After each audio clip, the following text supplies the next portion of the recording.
I'm just about done with this spot. First caboche of flower. The weeds were taken over, so I turned them into mulch. It's a very good idea. Anyway, I've got some big caboches, and I have a small one. This one over here was the one that I planted 30 days, or just before a frost, planted it 30 days after that. Oh, no, wait, this went through a frost. I put pots around it and some paper, and it survived.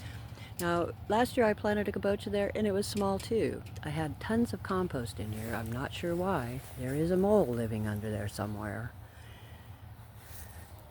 Anyway, this is what I've done so far. I had all these things I wanted to tell you, and I get on the video and start doing this thing, and I forget what I was going to say. Kind of in the moment, actually. It's just beautiful. Oh, I cut this back.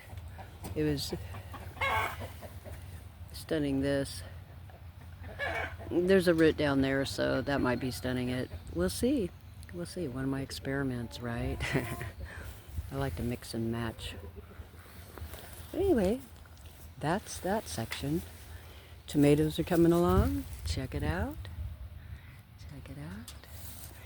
Of course, there's one over here. I found some garlic. I did find some garlic in the weeds.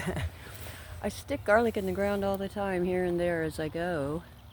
And I find it, and sometimes I'll transplant it. And sometimes I'll eat it. This I'm going to eat. Anyway, you have a wonderful day.